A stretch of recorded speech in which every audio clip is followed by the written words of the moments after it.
Hey guys, it is Wednesday, May 6th, and we're going to go ahead and do our math boxes. So it says lesson 6.2 up at the top. Okay, in our first math box, we are adding and subtracting 10, okay? So what I want you to keep in mind is if we're adding 10, okay, is our ones place going to change at all? No, it's not because we don't, in the number 10, there are no ones, okay? So only our tens place is going to be changing, okay? So now if we're adding 10, what is going to happen to our tens place? Is it going to go up or down? Yeah, it's going to go down, okay? Sorry, it's going to go up if we're adding. So if I have a 5 in my tens place now and I add another 10, that's going to give me 6 in the tens place. And remember, when I add exactly 10, I'm not adding any ones, okay? So my ones will stay the same, okay? Now, down here, this one is a little bit tricky. So I'm going to do this one with you guys, okay? So remember, what we want to do is, now they're kind of doing it backwards. It's still just 301 minus 10, but if I'm taking away 10, right, my tens place is going to be the place that changes. But what do I have in the tens place there? I have a 0. So what do I need to do if I need to take away a 10, but I don't have a 10? Okay, I'm going to have to get that 10 from over here in the hundreds place, okay? So I'm going to have to borrow some 10s to put in my tens place, okay? So now if I'm borrowing from the hundreds, I'm not going to have 300s anymore, okay? I'm going to have 2. Now, we know that there are 10 tens in 100, but remember, I need to take one of those 10s away. So if I had 10 tens, but I take 1 10 away, how many will I have left? I'm going to have 9 left, right? Because I had to take one of them away for this 10 right here. Now, is my ones place changing at all? Nope, there were no ones there. So my 1 will stay the same, okay? So it's gonna be 291. That one's super tricky because when we don't have any 10s and we need to take away 10s, we have to borrow them from over in our hundreds place, okay?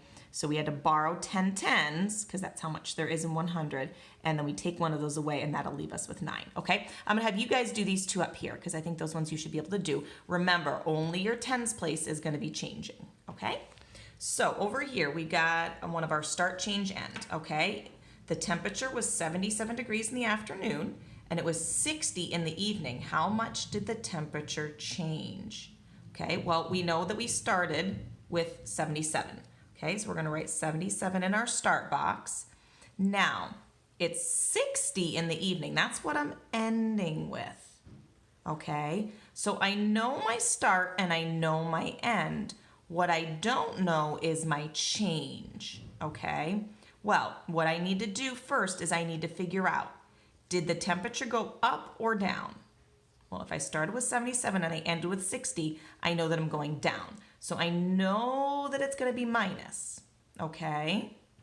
Now, how much did it go down? If I start at 77 and I go down to 60, this might be a good time if you can't do it in your head, to get out your number grid. So I'm actually going to pause the video for just a second so I can grab mine. Okay, I grabbed my number grid. So I have it right here. So I know that I need to start at 77 and I need to end at 60.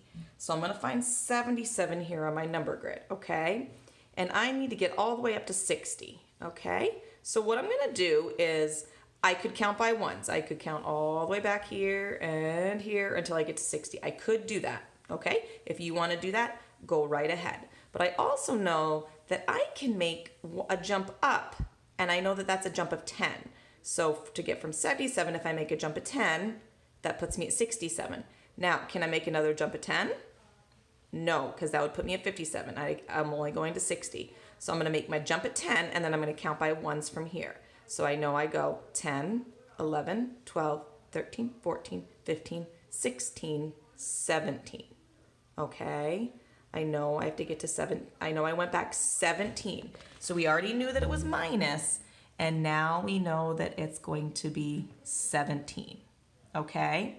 So here, our number model is going to look a little bit different, okay? Because we started with 77, and then we didn't know how much we were taking away, okay? And then we ended with 60, okay? Now, we did solve it, okay? And if you look, so when I went from 77 to 60, my tens place went down by 1, so that's 10, and my ones place went down by 7. So then I have 10 and 7, and I know that that's 17. So the change was 17 degrees. Okay, the number word for 601. I'm going to have you guys do that one on your own. Circle the expanded form that shows the larger number, okay? Here's our expanded form. What I want you to do, write out the number in standard form over here. So write it as a 3-digit number and then circle the one that's bigger. I will make this one optional for you. If you want, explain how you decided which number is larger in problem 4. So look at here. How did you know which one was the bigger number? Because that's the one that you're going to be circling, okay? So I'm going to have you guys go ahead, pause your work, pause the video to do your work, and we'll go over the answers when we come back. Okay, let's go ahead and go over the answers. So 72 minus 10 is going to be 62. Remember, if I'm subtracting, my tens place will go down by 1, so it went down to 6, but my ones place stays the same. Okay, I put a little star next to this one. This one was a little bit tricky, okay? We were at 192, right? And we know if we add 10, our tens place has to go up by 1. But it was already at 9. Can I put a 10 in the tens place?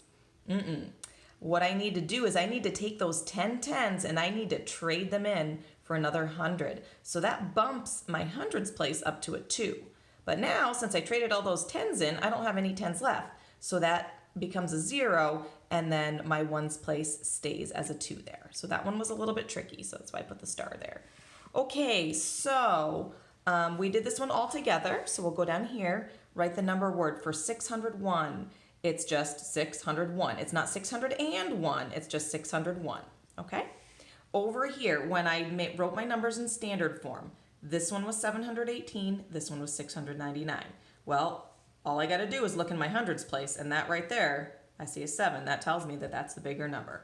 Doesn't matter what the number in my tens and my ones is, if my hundreds place is bigger, that automatically makes it the bigger number. And then that's actually how I explained it down here. I said I knew 718 was larger because there are 7 hundreds, okay? There's 7 hundreds, and there are only 6 hundreds in the other number. So there you go, guys. Here are your math boxes for Wednesday, May 6th. Awesome job.